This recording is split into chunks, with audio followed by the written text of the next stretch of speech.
안녕하십니까. 노자 읽는 최경렬입니다. 오늘은 41장입니다. 상사문도 근히 행제하고 중사는 문도 약존 약망하고 하사는 문도하고 대소지하니 불소면 부족 이위돈이라. 고로 건원유지 명도 약매하고 진도 약퇴하며 이도 약뢰하고 이거 참 잘 끊어줬네 세 자씩. 상덕 약곡하며 태백 약욕하며 광덕 약부족이라. 건덕 약투하고 질진 약투하며 대방무하고 대기 만성이라. 뭐 끊어도 되고 안 끊어도 되고. 대음희성이며 대상무형이며 도은무명이라. 부유도 선대차성이라. 이거 이제 따로.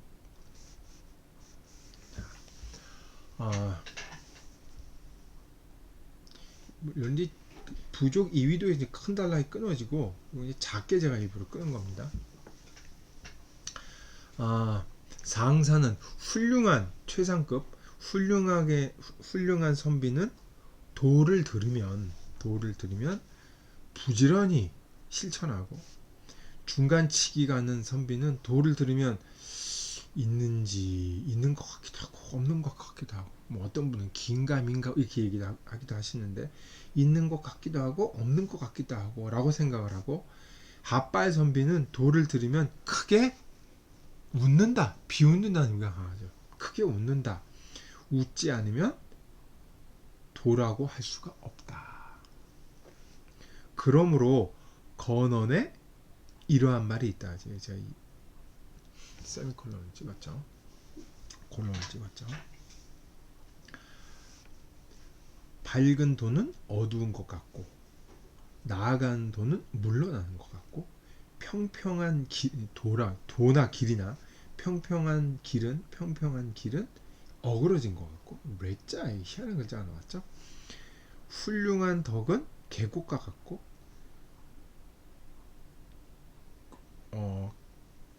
이 백자가 참 큰 흰색은, 위대한 흰색은, 훌륭한 흰 것은 더러운 것 같고, 넓은 덕은, 큰 덕은 부족한 것 같다.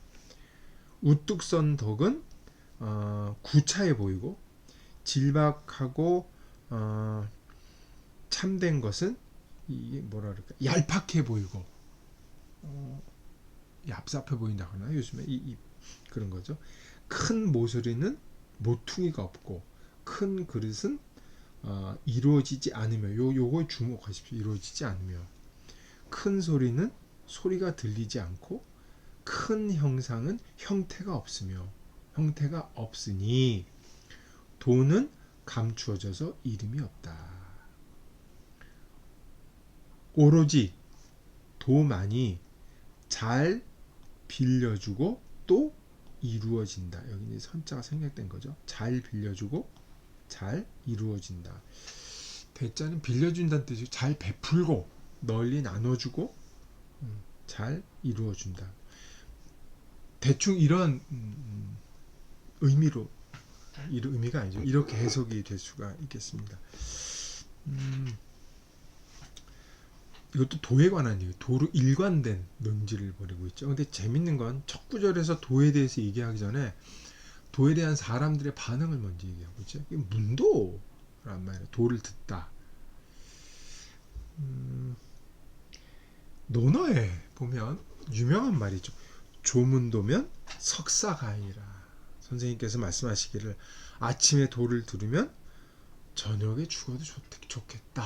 이렇게 공자가 얘기한 걸 탁 갖다 놓죠. 노자는 전혀 다른 방식으로 얘기를 하고 있습니다. 세 부류의 사람이 있죠. 상사와 중사와 하사. 4계급이 여기 등장을 하죠. 벌써 이제 노자, 이게 이제 주간번에 벌써 상사, 중사, 하사라는 말이 보이는 거 보면 이 4계급이 이제 진출이 시작됐고, 사회적으로 이 주목받는 계층이라는 게 벌써 됐다는 걸 알 수가 있죠.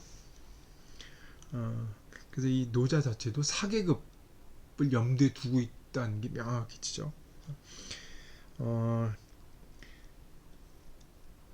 도가 뭔지 모르겠지만 도를 들으면 상사, 중사, 하사에 따라 달라지는 거예요. 그러니까 도에 대한 반응을 보면 거꾸로 상사인지 중사인지 하사인지를 알 수가 있죠. 결국 도가 뭐냐가 문제가 될 수밖에 없죠.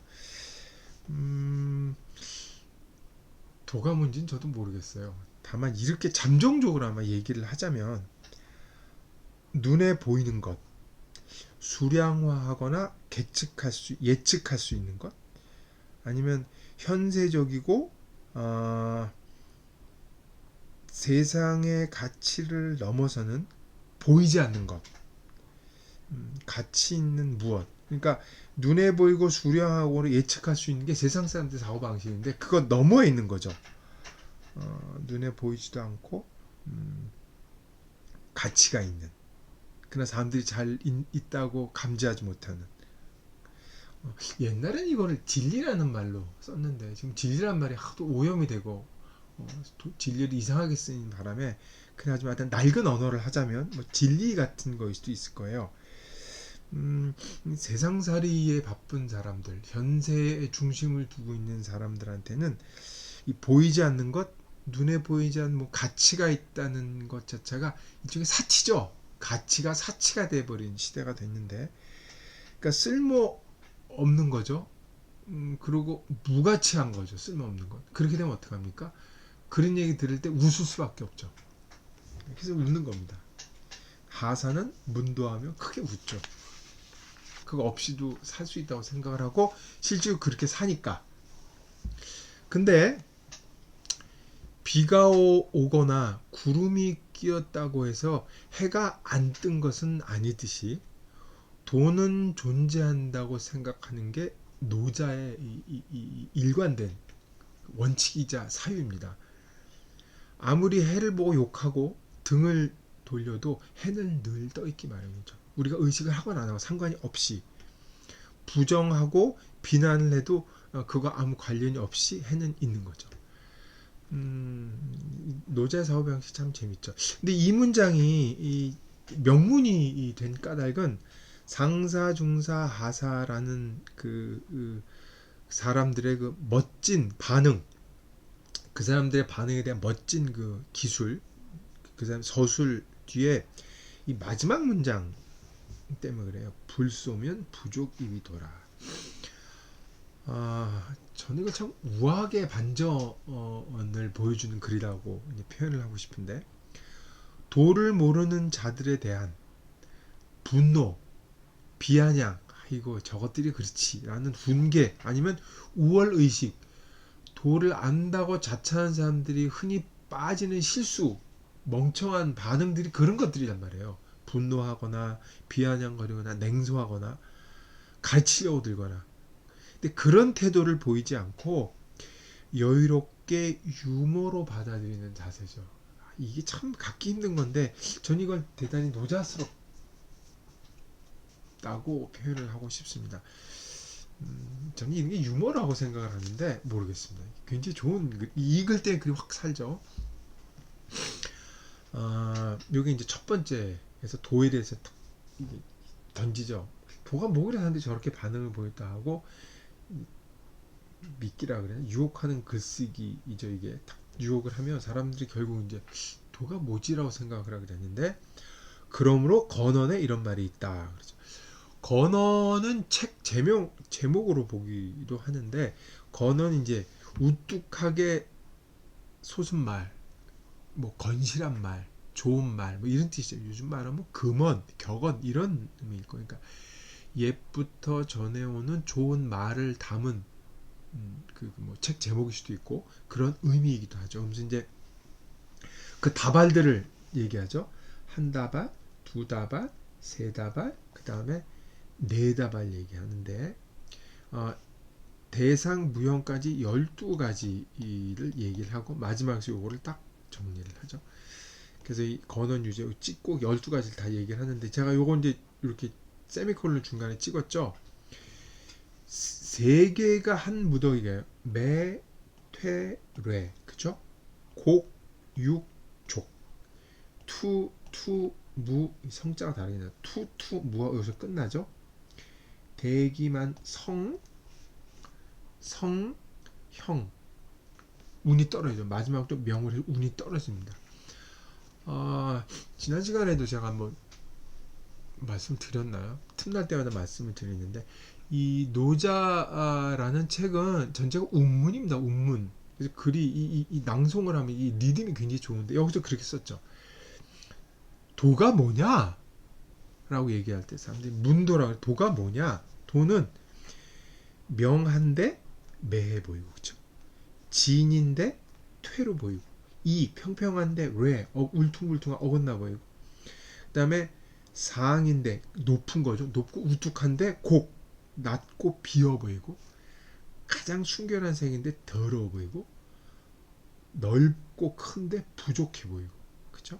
건 우뚝 서 있고 건강한데 구차해 보이고 질박하고 소박하고 참된데 얄팍하고 얄팍하고 엷어 보이고 얕아 보이는 거죠. 그리고 방이 뭐가 난 건데 우리 대방이란 말이 참 많이 쓰는 말이 여기서 나왔는데 이 방자가 무하고 똑같은 뜻인데 무라 그랬죠, 그죠? 방인데 무래. 그릇은 형태, 모습, 꼴을 가지고 있기 때문에 어떤 그 전체적인 모습이 있어야 우리는 그릇이라고 명명할 수 있는데 그 갖춘 게 없다는 거예요. 만성이라고 그랬죠. 그다음 소리는 들려야 소리인데 소리가 없다 그랬습니다. 상은 눈에 띄는 모습인데 형체가 없다 그랬어요. 그러니까 우리는 도에 대해서 이렇게 생각해요. 명이라든지 진이라든지 앞에 쪽에 있는 말들 이렇게 생각을 하고 이렇게 되면 뒤에 있는 것들과 상반되기 때문에 뒤에 있는 것과 반대니까 이쪽으로만 인식을 한단 말이에요. 도는 좋다, 훌륭하다 이렇게만 생각하는데 노자는 그런 식의 그 도에 대한 사고나 인식은 일면이고 일부분이라는 거죠. 명에 반대되는 매, 진에 반대되는 퇴 이렇게 앞에 말과 뒤 말과 반대가 됐는데 이런 것들 상대적인 것 반대되는 걸 물을 감싸 안는 것이 도의 모습이다. 사람들이 흔히 갖고 있는 분별심, 분석하는 사고 이런 것과는 전혀 다른 게 도의 모습이다. 그런 사고는 분별심과 분석에 익숙한 삶은 통합적이고 이 모든 게 같이 갖춰져 있는 장자적으로 말하면 혼돈이죠. 혼돈. 종합적인 것과 배치가 된다는 거죠. 노자는 반복해서 계속 이런 도의 포괄성에 대해서 얘기를 하고 있죠. 여기도 그 12가지로 이제 얘기를 한 거죠. 이럴 때에야 도를 제대로 인식할 수 있는데 그런 도이니까 상사는 그걸 보고 알아서 그런 걸 포괄적으로 행동을 하고 중사는 그런 게 있나? 그런가? 그럴까? 이렇게 생각하고 하사는 말도 안 되는 소리 그렇게 된다는 거죠. 재밌기도 하고 멋진 글이기도 하죠. 여기서 이제 우리 많이 알려진 대기만성,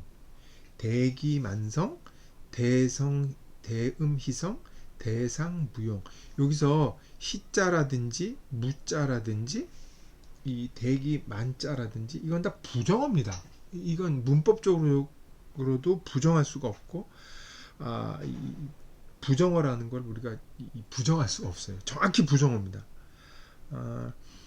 의미로 볼 때에도 큰 소리는 들리지 않고 큰 모습은 보이지 않고 큰 그릇은 모든 걸 다 담을 수 있는 그릇인데 모든 걸 다 담는 그릇에 한계가 있다면 사실 모든 걸 다 담는 그릇이 아니죠. 의미상으로는 부정어가 올 수밖에 없죠. 백서 갑봉어는 뭐 워낙 훼손심에서 볼 거 없고 일본에 보면 대기 여기 면성이죠. 면할 면자로 되어 있어요. 그치? 면자 대기 면성으로 되어 있고 이건 또 주간본이 있어서 굉장히 오래된 문헌이라고 알 수 있죠. 여기 되게 만성이라고 되어 있어요. 이거 역시 다 부정으로 쓰인 겁니다. 면성, 만성, 만성, 이 같은 언어, 이제 동일한 계통에 있는 소리 계통에 있는 말 갖고 와서 부정어로 쓴 거죠. 이 그 노자의 스케일이 여기 드러나기도 하고, 또 하나는 뭐라 그러죠? 노자의 역설, 그렇죠? 면성, 대기, 만성, 그 다음에 대성, 희음, 천상, 무형. 역설, 도자가 능숙하게 구사하는 역설 같은 게 여기로 드러난다고 볼 수가 있겠습니다. 왕필본에는 마지막 문장에서 12가지를 얘기를 하고 다 종합하는 말을 딱 한마디로 하죠. 도은 무명이다.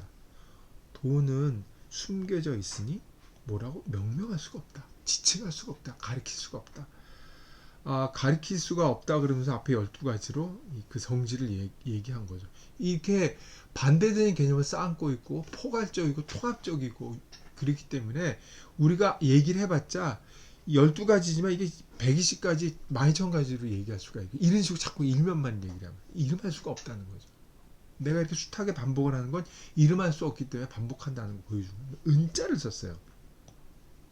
근데 이게 백서을본에 보면은 도포무명이라고 되어 있어요. 그렇죠?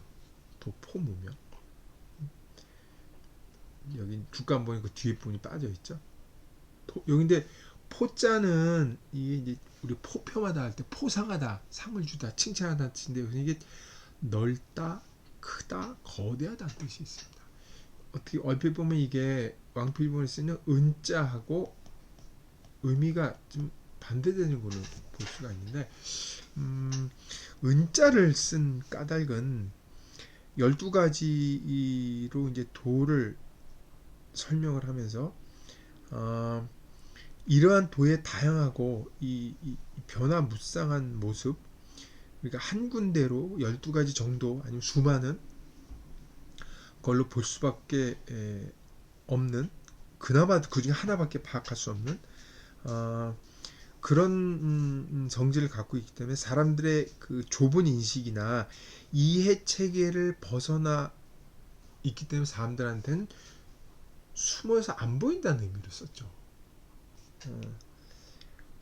백서에서는 도 자체의 성질에 집중해서 포자를 쓴 겁니다. 그러니까 도의 어떤 모습을 한 측면에서는 은이라고 가리키고 한 측면에서는 포로 지칭했다고 볼 수가 있어서 어떤 면에서는 둘이 상반되는 의미이기도 하지만 의미상으로는 이 통하는 면이 있다. 그렇게 볼 수가 있겠습니다. 마지막 구절도 유도, 선시차, 선성이라고 해서 백서본이 되어 있어서 백서본은 훨씬 더 이해하기가 쉽죠. 오직 도만이 잘 시작하고 엔드 또 잘 이루어준다 그랬었는데, 여기는 이게 대자로 되어 있죠. 왕필본은. 그렇죠? 선대 요거 빠져 있고 선대차 성 이렇게 되어 있단 말이에요. 처음에 보면 해석이 잘 안 되죠. 같은 원 생략할 수 있으니까 선자를 뺐고 시자 대신에 대를 쓴 거죠. 왕필본은. 그래서 도만이 잘 널리 베풀어주고 널리 이루어진다 이렇게 해석이 된 건데, 이 백서본을 보면 도는 잘 시작하고 잘 완성시킨다. 그래서 시성이란 말을 썼죠. 그렇죠? 시성이란 말을 썼는데 이거는 시종이라는 말하고 똑같습니다. 그러니까 성어죠. 그러니까 문장을 보면은 한문 시성이란 말이 훨씬 구문상으로도 아니면 의미상으로도 익숙한 표현입니다. 이게 대자로 대치시킨 게 오히려 이상해진다고 볼 수가 있죠. 그래서 주석과 대자의 주석을 많이 단 이유도 어색하기 때문에 그런 거예요. 시종이란 말은 도는 잘 시작하고 잘 마무리를 한다라고 하는 도의 어떤 작용을 얘기를 한 거죠. 그러니까 사계절의 순환이죠. 봄, 여름, 가을, 겨울 순환을 보면 봄에 시작했다 겨울에 완성해주고 다시 반복해서 이걸 하는 거를 시종이라고 얘기를 한 거고 시성이라고 다르게 표현을 했다고 볼 수가 있겠습니다.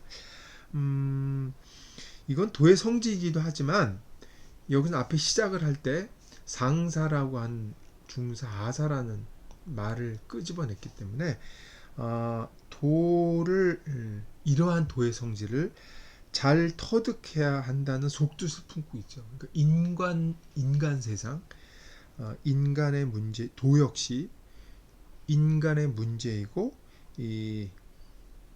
이거를 잘 터득해야 한다는 걸 바탕에 깔고 있다는 걸 알 수가 있겠습니다. 물론 노자가 놀라운 건 도가 인간과 관련돼서 중대하다는 걸 반드시 얘기를 하고 당연히 그렇게 생각할 수밖에 없지만 한편으로는 도가 반드시 인간 중심으로 해석되지 않는 면이 있다는 것도 염두에 두고 있습니다. 이게 도가 철학의 놀라운 지점인데 사실 우리는 그 부분을 잘 안 보고 있죠.